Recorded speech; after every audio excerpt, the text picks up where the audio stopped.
ಈ ದಿನ ನಾನು KFC ಸ್ಟೈಲಲ್ಲಿ ಫ್ರೈಡ್ ಚಿಕನ್ ಹೇಗೆ ಮಾಡೋದು ಅಂತ ತೋರಿಸ್ಕೊಡ್ತಾ ಇದ್ದೀನಿ. ಇದನ್ನು ನಾವು ಮನೆಯಲ್ಲೇ ಈಸಿಯಾಗಿ ನಮಗೆ ಬೇಕಿರೋಂಥ ಮಸಾಲ ಟ್ವಿಸ್ಟ್‌ನೊಂದಿಗೆ ಮಾಡ್ಕೊಬೋದು. ವಿಶೇಷ ಏನಂದರೆ ಇದರಲ್ಲಿ ಔಟ್‌ಸೈಡ್ ಕ್ರಿಸ್ಪಿ ಇರುತ್ತೆ, ಒಳಗಡೆ ಜ್ಯೂಸಿ ಇರುತ್ತೆ. ಬನ್ನಿ ನೋಡೋಣ ಹೇಗೆ ಮಾಡೋದು ಅಂತ. Welcome to my channel Tara on point. ಇಲ್ಲಿ ನಾನು 8 ಚಿಕನ್ ಡ್ರಮ್ ಸ್ಟಿಕ್ ತೊಗೊಂಡಿದ್ದೀನಿ. ನೀವು ಬೇಕಾದ್ರೆ ಬೇರೆ ಪೀಸಸ್ ಸಹ ತೊಗೊಬೋದು. ಆದರೆ ಇದನ್ನು ವಾಶ್ ಮಾಡಾದ್ಮೇಲೆ ಚೆನ್ನಾಗಿ ಡ್ರೈ ಮಾಡಬೇಕಾಗತ್ತೆ. ಯಾಕೆ ಅಂದರೆ ಇಲ್ಲಿ ನಾವು 2 ರೀತಿ ಮ್ಯಾರಿನೇಷನ್ ಮಾಡ್ತೀವಿ. ಮೊದಲನೇ ಮ್ಯಾರಿನೇಷನ್ ಬಂದ್ಬಿಟ್ಟು ಡ್ರೈ ಇಂಗ್ರೀಡಿಯೆಂಟ್ಸ್ ಹಾಕ್ಬಿಟ್ಟು ಮಾಡೋದ್ರಿಂದ ಅದು ಒದ್ದೇ ಇರಬಾರ್ದು. ಹಾಗಾಗಿ ಸ್ವಲ್ಪ ಅದನ್ನು ಡ್ರೈ ಮಾಡಿ. ಮೊದಲನೇ ಮ್ಯಾರಿನೇಷನ್ನಿಗೆ ಸ್ವಲ್ಪ ಚಿಲ್ಲಿ ಪೌಡರ್‌ನ ಎರಡೂ ಕಡೆನೂ ಅಪ್ಲೈ ಮಾಡಬೇಕು. ನಾನಿಲ್ಲಿ ಕಾಶ್ಮೀರಿ ಚಿಲ್ಲಿ ಪೌಡರ್ ಯೂಸ್ ಮಾಡ್ತಾ ಇದ್ದೀನಿ. ಈ ಚಿಲ್ಲಿ ಪೌಡ್ರ್ ಜೊತೆಗೆ ಅದಕ್ಕೆ ಬೇಕಾಗಿರೋಷ್ಟು ಉಪ್ಪು, ಹಾಗೆಯೇ ಒಂದು ಅರ್ಧ ಹೋಳಿನಷ್ಟು ನಿಂಬೆ ಹಣ್ಣಿನ ರಸ ಹಾಕ್ಕೋಬೇಕಾಗತ್ತೆ. ಇದಿಷ್ಟನ್ನು ಹಾಕ್ಕೊಂಡು ನೀವು ಇದನ್ನು ಕೈಯಲ್ಲೇ ಮಸಾಜ್ ರೀತಿ ಮಾಡಬೇಕು. ಆವಾಗ ಚೆನ್ನಾಗಿ ಅದರದ್ದು ಮಸಾಲ ಹಿಡಿಯುತ್ತೆ. ನೋಡಿ ಈ ರೀತಿ ಮಾಡಿ ಇದನ್ನು ಸುಮಾರು ಒಂದು ಅರ್ಧ ಗಂಟೆಗಳ ಕಾಲ ನೀವು ಫ್ರಿಜ್ಜಲ್ಲಿ ಇಡಬೇಕು. ಇದು ಬಂದುಬಿಟ್ಟು ಫಸ್ಟ್ ಮ್ಯಾರಿನೇಷನ್ನು. ಎರಡೂ ಕಡೆ ನೀಟಾಗಿ ಅಪ್ಲೈ ಮಾಡಿ ಒಂದು ಅರ್ಧ ಗಂಟೆ ಅದನ್ನು ಚಿಕನನ್ನು ಫ್ರಿಜ್ಜಲ್ಲಿ ಇಟ್ಬಿಡಿ.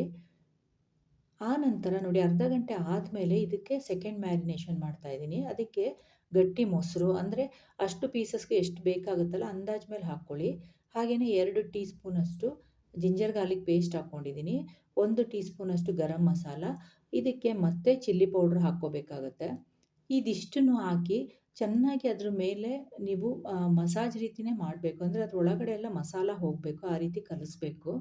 ಕಂಪ್ಲೀಟಾಗಿ ಕಲಸಿ ಆದಮೇಲೆ ಇದನ್ನು ಕ್ಲೀನಾಗಿ ಕ್ಲೋಸ್ ಮಾಡಿಬಿಟ್ಟು ಸುಮಾರು 10ರಿಂದ 12 ಗಂಟೆ ತನಕ ಇಟ್ಟರೆ ಇದು ತುಂಬ ಚೆನ್ನಾಗಿ ಮ್ಯಾರಿನೇಟ್ ಆಗಿರುತ್ತೆ.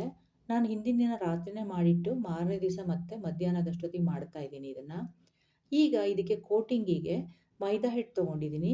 ಆ 8 ಪೀಸಿಗೆ ಎಷ್ಟು ಬೇಕಾಗುತ್ತಲ್ಲ ಅಂದಾಜು ಮೇಲೆ ಒಂದು 2.5 ಕಪ್ಪಷ್ಟು ಹಾಕ್ಕೊಂಡಿದ್ದೀನಿ.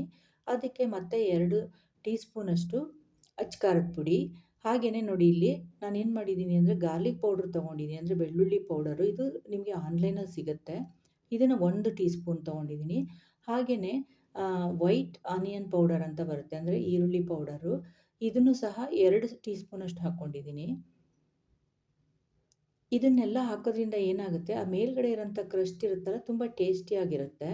ಆಮೇಲೆ ಅದಕ್ಕೆ ರುಚಿಗೆ ತಕ್ಕಷ್ಟು ಉಪ್ಪು, ಹಾಗೆಯೇ ಶುಂಠಿದು ಪುಡಿ ಇದಿಷ್ಟು ಪೌಡರ್ ರೂಪದಲ್ಲೇ ಹಾಕ್ಕೊಂಡಿದ್ದೀನಿ. ಯಾಕೆ ಅಂದರೆ ನೀವಿಲ್ಲಿ ಜಿಂಜರ್ ಗಾರ್ಲಿಕ್ ಪೇಸ್ಟ್ ಎಲ್ಲ ಹಾಕ್ಲಿಕ್ಕಾಗಲ್ಲ. ಯಾಕೆಂದರೆ ಡ್ರೈ ಕೋಟಿಂಗ್ ಮಾಡೋದ್ರಿಂದ. ಹಾಗಾಗಿ ಅದ್ರ ರುಚಿ ಬರಲಿ ಅಂತೇಳಿ ಇದಿಷ್ಟನ್ನು ಪೌಡರು ಫಾರ್ಮಲ್ಲಿ ಏನಿರುತ್ತಲ್ಲ ಅದನ್ನು ಹಾಕ್ಕೊಂಡಿದ್ದೀನಿ. ಇದನ್ನು ಚೆನ್ನಾಗಿ ಕಲಸಿಟ್ಕೊಳ್ಳಿ. ಈಗ ಅದನ್ನು ಕರಿಲಿಕ್ಕೆ ಎಣ್ಣೆ ಹಾಕ್ಕೊಳ್ಳೋಣ. ಎಣ್ಣೆ ಬಿಸಿ ಆಗೋ ತನಕ ಇದನ್ನು ರೆಡಿ ಮಾಡ್ಕೊಳ್ಳೋಣ. ನೋಡಿ ಇಲ್ಲಿ ಒಂದು ಸುಮಾರು ಇದು 14 ಗಂಟೆ ಮ್ಯಾರಿನೇಟ್ ಆಗಿದೆ.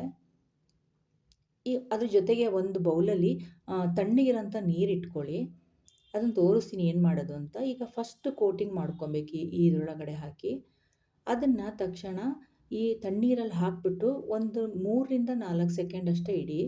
ಆಮೇಲೆ ಅದನ್ನು ತೆಗೆದ್ಬಿಟ್ಟು ಮತ್ತೆ ಆ ಪೌಡರಲ್ಲಿ ನಾವೇನು ಮಿಕ್ಸ್ ಮಾಡ್ಕೊಂಡಿದ್ವಲ್ಲ ಅದರಲ್ಲಿ ಇನ್ನೊಂದು ಕೋಟಿಂಗ್ ಮಾಡ್ಕೊಬೇಕು. ಈ 2ನೇ ಕೋಟಿಂಗ್ ಮಾಡ್ಬೇಕಾದ್ರೆ ಮಾತ್ರ ಕೈಯಲ್ಲಿ ಅದನ್ನು ಚೆನ್ನಾಗಿ ಆ ಪೌಡರ್‌ನ ಚೆನ್ನಾಗಿ ಪ್ರೆಸ್ ಮಾಡಿ ಅದನ್ನು ಹೊರಳಿಸ್ಬೇಕಾಗತ್ತೆ.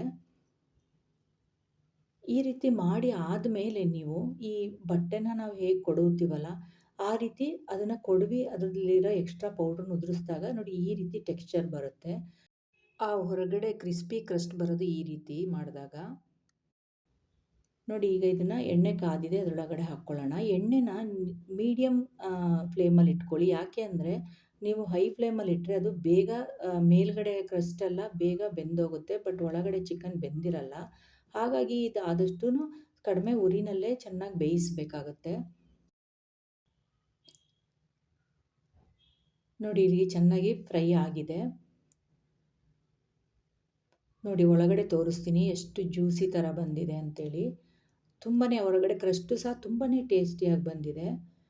ಇದನ್ನು ನೀವು ಮನೆಯಲ್ಲೇ ಈಸಿಯಾಗಿ ಮಾಡ್ಕೊಬೋದು. ಇದಕ್ಕೆ ಚಿಕನ್ ಡ್ರಮ್ ಸ್ಟಿಕ್ಕೇ ಏನಿಲ್ಲ. ಚಿಕನ್ ಯಾವ ಪೀಸಸ್ ಬೇಕಾದ್ರೂ ಹಾಕಿ ನೀವು ಮಾಡ್ಕೊಬೋದು. ನಿಮಗೆಲ್ಲ ಈ ರೆಸಿಪಿ ಇಷ್ಟ ಆಗಿದೆ ಅಂತ ಅಂದ್ಕೊಂಡಿದ್ದೀನಿ. ಇಷ್ಟ ಆದರೆ ಲೈಕ್ ಮಾಡಿ, ಶೇರ್ ಮಾಡಿ, ಹಾಗೆಯೇ ಸಬ್ಸ್ಕ್ರೈಬ್ ಆಗಿ. Thank you for watching.